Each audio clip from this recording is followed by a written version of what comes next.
Well, Kylen Mills and I were just talking about how there isn't a lot to talk about when it comes to the Golden State Warriors. This is where we're earning the big bucks, but we do have some quasi news pertaining to the interesting question in Dub Nation's circles right now. Who's running things? Who's going to be actually making the picks for the draft? We're going to be talking about that and so much more next. This is Locked On Warriors. You are Locked On Warriors, your daily Golden State Warriors podcast. Part of the Locked On Podcast Network, your team every day.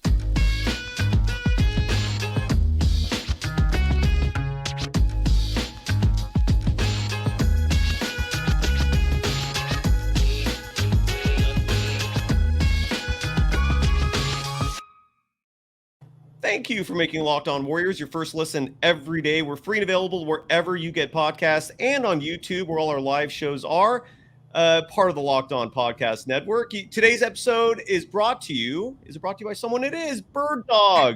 Go to birddogs.com/LockedOnNBA, and when you enter the promo code LockedOnNBA, they'll throw in a free custom Birddogs Yeti-style tumbler with every order. And I can vouch for that tumbler. It is awesome. It is my go-to choice now for portable beverage, a portable beverage container, and I love Birddogs shorts. So endorsing that there. You can follow Kylen Mills on all social media platforms, including Instagram, TikTok, and Twitter at Kylen Mills. You can follow me, Cyrus, Saatsaz, on Twitter at DogSurfRocho. Kylen, great to see you. Look at Gilbert throwing out fashion tips or maybe fashion compliments on our show today. That's how exciting the NBA is right now. No elbow patches. No elbow patches. Sorry. It is like old school, but the like printed and plaid blazers and that kind of look are so back in right now. Like you see these everywhere for women, and it's oversized. It's it's all the rave right now. I got to keep my fashion on point. Yeah, I will never claim to be an expert on fashion. I just keep it simple. I'm all about the beach lifestyle, so that's how I roll. But regardless, we're not here to talk fashion. We're here to talk Warriors. Here is one thing, and we'll start the show with this, Kylen, and I'd love to get your thoughts on this. We briefly texted last night. My trusted Warriors insider, I have one specifically who I talked to because I was on our good friend Larry Krueger's show the other night, and the question came up, who's actually calling the shots here? Like the draft is less than 2 weeks away. Who's going to be making the draft picks? I mean, even though Lacob made that joke at the Bob Myers press conference that he's under contract until the end of June, so he's still going to be working. That's obviously not reality. I mean, Bob Myers is if he might still have his stuff in the building, but he's got his foot out the door and maybe his entire body out the door. So the question is, who's running things? And I was having a conversation with my insider last night, asking him that very question. And his response was that Mike Dunleavy Jr. right now is in charge. He was one of the assistant GMs. He's not the only assistant GM on the team. They also have Larry Harris. Those two have considerably different roles. Larry Harris is much more on the scouting side of things. But Mike Dunleavy Jr. right now is the shot caller. Now, with that said, it's not like Mike Dunleavy Jr. has carte blanche to just go ahead and to be wheeling and dealing out there, making decisions on his own. He's not going to be able to just make the 19th pick without checking in with Joe Lacob and company. Lacob has the final say. He is calling the shots ultimately. And the Warriors are in no rush to fill that GM position. They're in no rush to decide who's going to be taking over the mantle, how the whole power structure works. So that is where we are now with the Golden State Warriors. I'm not telling you much, but there is much going on. Kylen, your thoughts on that information? Not a huge shock to me, Cyrus, because there was a report that came out from ESPN's Adrian Wojnarowski that said that initially he was hearing that Mike Dunleavy Jr. would likely be elevated and that Kirk Lacob, Joe Lacob's son, would also be elevated as a result of general manager Bob Myers leaving the Warriors organization. So that was among the first reports as Bob Myers announced his departure. And that doesn't surprise me based on the way that Joe Lacob talked in that press conference regarding Myers' departure. Right. He flat out said, another thing that he did say in regards to the draft when asked about who would be in charge, and you pointed out something that he did say was that, Myers is still under contract till the 31st. We still want him to be involved. But Lacob also made it a point to say, well, we have a lot of staff in place that we feel confident in we like the people that we have here. We have a lot of capable staffers who can also help make decisions, and we expect those people to step up in their roles and to help us, navigate what to do with this draft. And so based on the Woj report, based on the way Joe Lacob was talking in that press conference, it's not a huge shock to me. That is what it seems like everything has been pointing to. There hasn't been any huge immediate rush to go out and find someone. It's not like Lacob made any sweeping statements like, yes, we are going to, initiate a nationwide search immediately for our next general manager. This is something that is top priority, is bringing in the best of the best. That was not the way he talked. And sometimes that is how you hear ownership talk in terms of searching for the next candidate. Lacob did not take that tone at all. And then, like I said, that initial report coming out that the plan was to elevate Mike Dunleavy Jr. and Kirk Lacob, I mean, this would fall exactly in line with that. So not a huge shock. It seems like your source is right in line with what other sources have been saying and what's come out regarding the situation with the Golden State Warriors front office. I wouldn't be surprised if Mike Dunleavy Jr. is named general manager. I think that he's the most likely candidate at this point. Yet to hear any reports about the Warriors bringing anyone in, interviewing. But yes, and that's the funny thing that Chewy just brought up is that a lot of people in the Bay Area were not fans of Dunleavy when he was a player, which is why I'm curious as to, drop a comment, let us know how you feel. Are people okay, happy about, against him potentially being elevated, to the general manager of this organization? What are your thoughts, Cy? I wholeheartedly agree. I remember back when Dunleavy Jr. was number 3 pick in the draft of the Golden State Warriors. He was one of the many colossal failures in terms of lottery picks for the Golden State Warriors during decades of just sheer incompetency, which is one of the many reasons why old school Warriors fans just were as elated as they were when the dynasty emerged.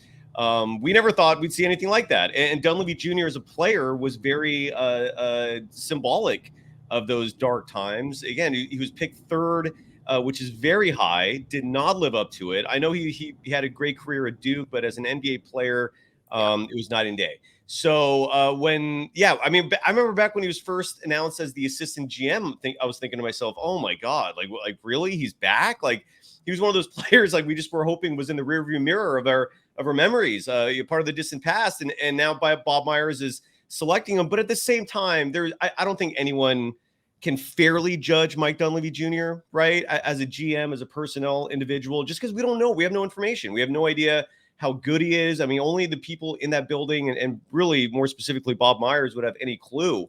Dunleavy Jr. has made media appearances at times, but, he hasn't done heavy media appearances. So we don't really have a lot of insights into his thinking. So right now, I think if you're going to be an open-minded individual, you have to just play by ear for now. You got to see who he actually wants, what the results are. I mean, for me personally, when it comes to judgment, when it comes to any opinions on a show like this, I'm results driven, right? Like I like to see what the results are based on the palette, based on what all the work is. And right now we don't know what he is. We have no idea. So what I don't like is keeping it in-house. I would want, and fortunately I did hear that Lacob is not ruling out hiring someone out of the building, someone who maybe is a big name. Like everything is at play right now, which is good news. And Gilbert Abalo, for example, writes, Sean Livingston's been hanging out. Yeah, but Sean Livingston hasn't really had a personnel type role with the team. I think his handling is more so with the players. I don't know what his role is actually. Do you know what Livingston's specific role is? I actually don't know. I don't want to pretend like I do. So do you have any idea? I'm not positive. No. Yeah, but I've never heard his name associated with personnel, with with scouting, drafting. I haven't heard his name associated with those kinds of decisions. I mean, he's called a basketball executive with the Warriors. If you're in the building, you see him oftentimes hanging out courtside, talking to the players. I know he helps Steve Kerr a lot. But in terms of specifics, his title is Director of Player Affairs and Engagement. Which tells me that he maybe he's like a liaison between the team and the players. I think Leandro Barbosa had that title at one point. I wouldn't hate it. I would not hate Sean Livingston as a GM, but I just don't think realistically that's going to be the direction the Warriors go. Yeah. So I don't know. What do you think? Do you have any final thoughts on Dunleavy before we move on? Any opinions of your own? Yeah. So, my question is just if you're going to, I do like more so the idea of bringing in someone fresh who's going to have some new ideas and bring a fresh look to this team and this organization. I mean, my question is, if Dunleavy Jr. is an apple who's fallen out of the Bob Myers tree, are we going to run into the same issues next year in terms of the coaching staff and the front office not aligning on roster construction? Right. I'm just very curious to see how the dynamic continues to play out. And that's why I wonder, would it be beneficial to bring in fresh blood and someone with a new perspective who could try to, mold their ideas or work together with the coaching staff, figure out how to, I guess, marry the two. Because to me, there was, and we've talked about it at length, Cyrus, but, there was a disconnect between the young players and the old players on the roster, and then between the coaching staff and the front office in terms of players they were bringing in not being played, and in my opinion, not being truly developed. When you look at Jonathan Kuminga, Moses Moody, James Wiseman, and the way they were, and honestly, you could include Ryan Rollins and PBJ, although Rollins was hurt, but even the rookies, I just think that there could have been a better job done to develop them this season. But also it seems like Steve Kerr did have an aversion to playing those young players and really didn't trust them and wanted to turn to his vets. But at the same time, those are the players that your front office put on the roster. And this is the way it was built by the people in your general manager's office. And that Lacob has a say in those decisions as well. Mm-hmm. So I just wonder, it's like, how is that going to evolve into next season? And, does Dunleavy have those same ideals as Bob, and how is he going to approach this? And you were right, Cyrus, in that we haven't heard really a ton from him in the past.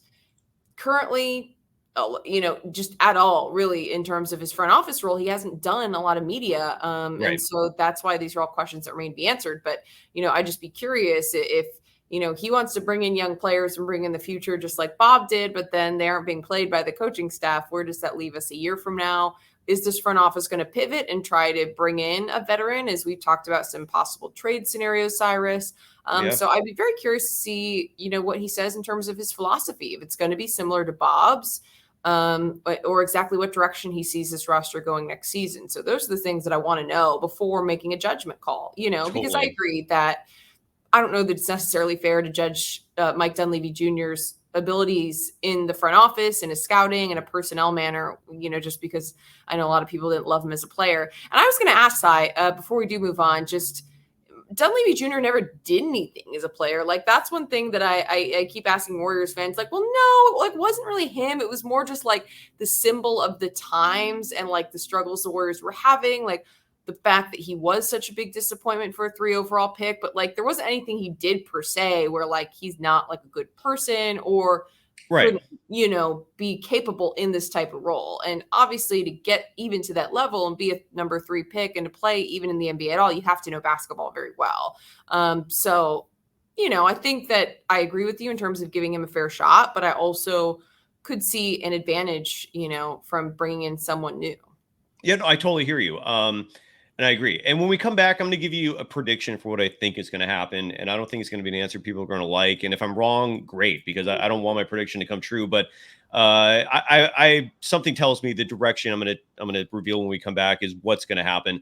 But first, we got to give some love to eBay Motors and the Locked On Podcast Network. All my copy scripts are not working, so I'm going to have to wing this, which is not always the recommended direction to go with, but you got to do what you got to do. And look, eBay Motors is all about making life easy if you want to buy auto parts.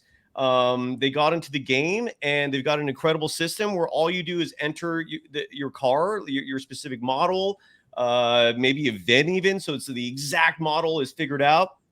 And then you just drag the parts that you want to buy for your truck into the corner. And if the green check goes off, that means you got the right part. It's a guarantee. It's awesome.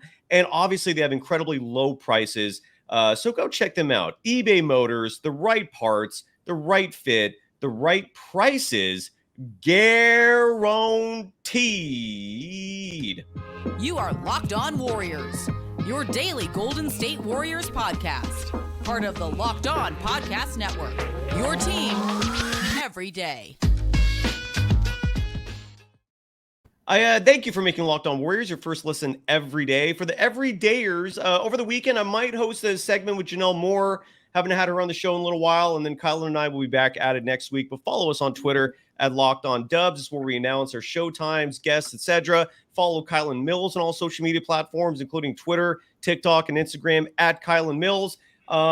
So my prediction, and I hope it's not true, but my guess is that Joe Lacob is just going to take over. And for maybe 2 years, 3 years, 5 years, I don't know how long it's going to take, but he's going to really put his fingerprints on this team. It's probably going to be Dunleavy, who is GM by title, but Dunleavy is probably not going to be allowed to make any big decisions without clearing it. With Joe, Kirk Lacob will probably become the president of basketball operations. He'll have his fingerprints on it. And chances are that the one thing I love about Joe, and I think every member of Dub Nation should share these sentiments, is that the guy loves to win. Okay. He's the complete opposite of the Oakland A's owner, right? Or some of the other owners out there who could care less about winning. He wants to win. And that's his priority. So you got to love that. Now, unfortunately, he might have to get his ego in check. Like, he might have to take control and realize through trial and error, and probably is going to be a lot of error, probably going to be some losing seasons if he does, in fact, try to become a GM and try to take on this Jerry Jones type role.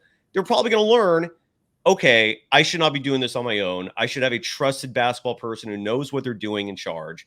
And there might be some losing seasons before we see that. Now, if they win with him in charge, obviously nothing's going to change. His ego is just going to explode, and he's going to think he knows everything, and it'll continue on. But look, if they're winning, they're winning. That is my prediction for what's going to happen. That is going to be the next 2, 3, 5 years. Is we're going to have the Joe Lacob show, and whether that's going to be successful or not remains to be seen. But it's probably the reality of it. He's the owner. He does have a prerogative, whether or not it's right or wrong. What do you think, Kylen? Am I off base? Am I right? What are your thoughts? Based on the writing on the wall, I think your prediction is very realistic, Cyrus. I believe that relationship and the increasingly overbearing nature that Joe Lacob has taken on with his team was possibly a factor in Bob Myers' departure. Joe Lacob addressed it in the media, the press conference about Bob Myers leaving. Joe Lacob said, I think some of you have the wrong impression of me. I think owners should be involved. Like, why would I just be hands off and not care about the team and not be involved in the processes? When you look at professional sports organizations, the owners should be involved. And he said it very emphatically. And I just don't know that I necessarily agree with that. On the ownership side, you're looking at individuals with backgrounds in business. And if your background is in business and that's your expertise, then absolutely you should be applying that to help your organization. But if you are not someone that has professional basketball playing, coaching experience, and a long pedigree, you shouldn't be the one making the decisions in terms of evaluating talent, bringing in different talent, and making the decisions into the best way to construct a roster. Sure, you want to be involved in some capacity. I just think it's a very, very fine line in terms of how involved should an owner be. And to me, the vibe is there that Lacob is starting to cross the line. And you know what I mean? And it's something where, it could have grown over time. The Warriors are successful. You love, the championships. It's been such a great run. You start to get more invested. You learn more about the sport. You start to get more involved. You start to get sucked in. Suddenly he's making draft boards. He's now like a mad scientist up there, just like Bob, looking at all these different prospects and analytics and all these things. But at the same time, you hire someone to do that. Mm-hmm. And the person you hire should be the person who is the expert in basketball, talent evaluation, roster construction, personnel, statistics. Like, that person's responsible for bringing all that together, not the owner. Yeah. And I totally, like I said, I think that Joe Lacob comes from a good place. I think that he cares about this team. I think that he has clearly invested a lot into making this a winning organization. And he's a big reason why the Warriors have won 4 championships during this dynasty run. Like, he deserves a ton of credit. He's done fantastic things. But I think we're approaching the point where it's like just getting over that line where it's like, hey, dude, you need to loosen the reins a little bit. You need to take your hands off a little bit. You need to let your people that you hire do their jobs. It's not beneficial if you are interfering with those jobs, even though, yes, you want a say. Right. So I completely could see that happening if, he doesn't get put in check, or if, he doesn't have some kind of self-realization in terms of, I need to make sure that my people have the space to do their jobs to the best of their ability. So it'll be interesting to see how it works out. And these are all things that I'm just like reading the tea leaves based on, just the way that things happen with Bob Myers and some of the things that were said, some reports that have come out in regards to Joe Lacob being more involved in the decision-making. And that's an interesting point brought up. Is that Jamie U? Lacob will not be very objective. He thinks too much with his heart over his head, and it is clearly shown when he showed up to Santa Cruz to support Wiseman. That's interesting. And I think that's a good point. That's a good point. You need people in those front office positions, or your general managers do have to be objective in making basketball decisions, and that's fair. But yeah, I don't know. I think I could see your prediction totally coming true. Chat GPT GM. Yeah. I like that one. I think your prediction could come true, that Joe Lacob could start running the show. I think that he's, started to become more involved and more involved and more involved. Now, I personally think it needs to be a little step back, but I don't think that's what will happen, especially if he hires within house, especially if it's Mike Dunleavy Jr. and Kirk Lacob, stepping up in terms of the roles and their titles. I absolutely could see Joe Lacob's, continuing to take on more control over the basketball decisions. Yeah. So, sorry, go ahead. No, I was just gonna say, so we'll see if that happens, how it works out. Like you said, I mean, maybe the team continues winning and Joe Lacob is studied up and knows his stuff. And if he leads the charge in the decision-making, it'll be a good thing. But I just am one of those people who tends to believe, like, let your people that you hired with years and years and years of basketball experience make those types of decisions. Absolutely. And not that you have to be completely hands-off, but like I said, you just got to really be careful about where that line is drawn in terms of not being overbearing and doing too much. Sorry, I feel like that was a long rant. I'm with you. I mean, you look at the Miami Heat and Heat culture. Can you name their owner? The Spurs dynasty through all those years, could you name their owner? Most owners are not front and center. We don't know the names of most owners. Now look, Joe Lacob did oversee a dynasty. They have 4 championships and hopefully counting. But at the same time, I'm with you. I don't think anyone who has common sense in this field in sports would advocate for an owner who's hands-on. And I think that's advice that just goes over organizations generally when it comes to hierarchies and effective, successful business structures. You don't want micromanaging. You don't want someone at the top having their fingers in multiple layers below. I mean, there's a reason why you hire other people to do these jobs for you. So I hear you on that. When we come back, I have some optimism to share in terms of the current roster, because you brought up a name that I wanted to highlight. I want to play this soundbite from Draymond Green as we're wrapping things up here. First, got to give some love to another one of our sponsors. We got a 2-ad day today, and that's Birddogs, which is all about clothing. Kylen, I'm still so bummed for you that you missed out the free clothes that they shipped out. It was men's clothes, though, Cyrus. So to be clear for people listening or watching, Birddogs is men's clothing. So I would have had to get something for my husband. So right. Sorry, but if you need to get a gift for someone, a gentleman in your life, then this is the place to go. There you go. And so I have a couple of their shorts. They are incredibly comfortable. They are incredibly stylish. And that's really what the angle is and the goal is of Birddogs, is clothes that makes you look good while you feel amazing. In this post-pandemic world where comfort has an extra layer of importance, that's where Birddogs comes in. And as an official sponsor of Locked On, we're stoked. And you also get a free tumbler with your Birddogs purchase. If you go to birddogs.com/LockedOnNBA and use the code LockedOnNBA, you get a free tumbler with every purchase. So go check it out, birddogs.com, and get stylish, gentlemen. There you go. You are Locked On Warriors, your daily Golden State Warriors podcast. Part of the Locked On Podcast Network, your team every day. One final segment with Kylen Mills and yours truly. You can follow Kylen Mills on all social media platforms at Kylen Mills. You can follow me, Cyrus Saatsaz, on Twitter at Dog Surf Roadshow. I wanted to finish up with this because you brought up Brian Rollins' name, and a lot of people have drawn attention to the fact that the Warriors last year had a bench that was very young. And the Warriors, the Ryan Rollins thing was very perplexing in the sense that they spent extra money to move up, 6-7 spots in the draft to get him in the second round. someone clearly liked him. We never really learned who had an affinity for Ryan Rollins, but nonetheless, they like him. And the one thing about him, even though in the regular season for the Warriors, he didn't do much, when he was in Santa Cruz, and especially down the stretch, he was lighting it up. And he had a slow start. Yet despite that, in 9 games in Santa Cruz, he averaged 18.6 points per game. He shot 36% from 3. He was a 52% field goal shooter. He's a 6'4" guard. His handles improved. His shot improved. He started to look like a polished piece. And he had a more college experience than most of the other draft picks the Warriors have picked up in recent years. He played 2 years at Toledo. Kerr has shown an affinity for individuals who spend that extra time in college. Maybe that's the reason why Jordan Poole has become part of his quote unquote core 6, is because he played 2 years in Michigan, not 1. So I have some optimism for Ryan Rollins, and to expand on that note, Patrick Baldwin Jr. I mean, this is someone who in theory could turn out to be something really special. I mean, we've heard people talk about how he could, he looks a lot like Michael Porter Jr., who at least until the NBA Finals has been playing fantastic for the Denver Nuggets. He looks a bit like a 6'10" Klay Thompson out there.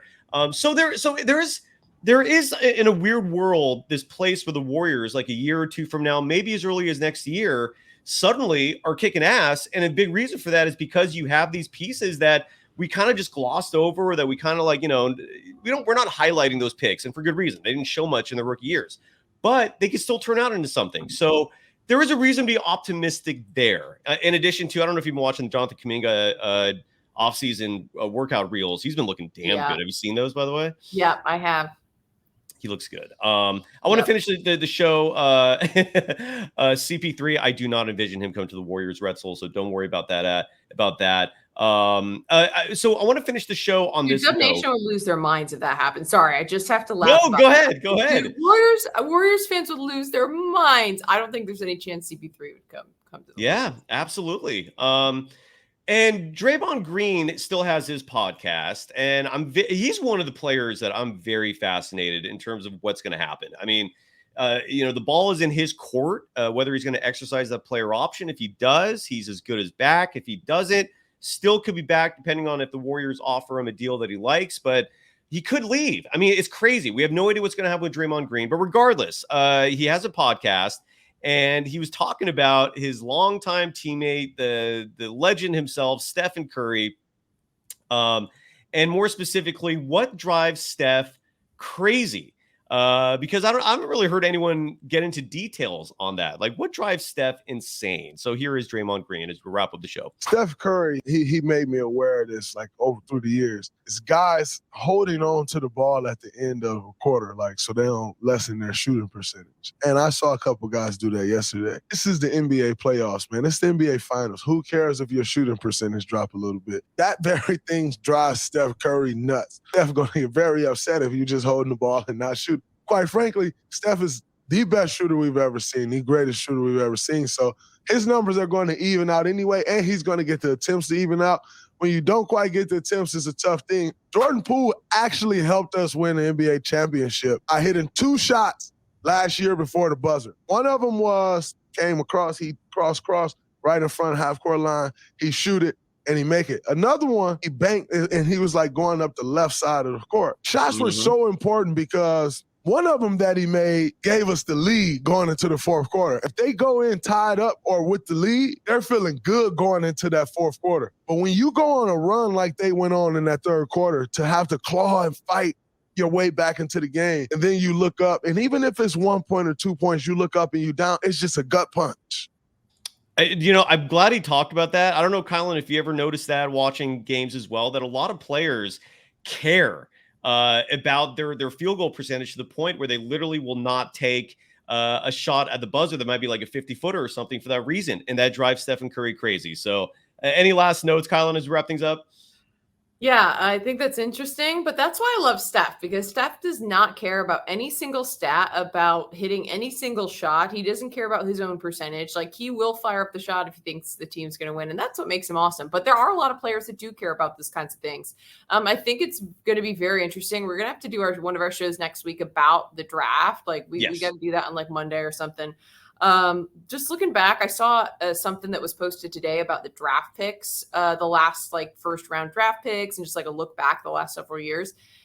I just started looking at my phone, like, whatever happened to Jacob Evans? Remember Jacob Evans, who was drafted the year before Jordan Poole in the same spot? I think it was 28. He didn't work out. Yeah, he didn't work out. He sucked. But so, anyways, I saw some people making a case on Twitter for the fact that the Warriors actually swing and miss quite a bit with their draft picks, which I think they've been pretty good considering. It's like if you're batting 500, 300, whatever, it's like in the grand scheme of things, you're doing all right. But we'll have to look back to the past draft picks. But it was just funny. I saw someone tweet and they're like, well, what about Jacob Evans? He was a joke. And I was like, whatever happened to him? Dude's not even in the league. Yeah. At 28. People don't you don't hit home runs drafting that late. It's I agree. It's incredible. But people get the Jordan Pooles and the people that the Warriors do pull in late first round selections and Kevon Looney's, and they think that's going to happen every time, and it's not. But that's something we can talk about another day. Yeah, absolutely. Kevon I know you got to run. I mean, look at teams like the Cavaliers. Look at teams like who had these really the 76ers, who year after year had lottery picks. And they had the same success rate as Myers did with picks in the 20s in the second round. Yeah, that's crazy. Yes, Jacob Evans did not work out, but he was a number 28 pick. That's how it works. Yeah. Kylen, have a great weekend. Thank you, everyone. We'll be back at this soon. Follow us on Twitter at LockedOnDubs. Later, folks.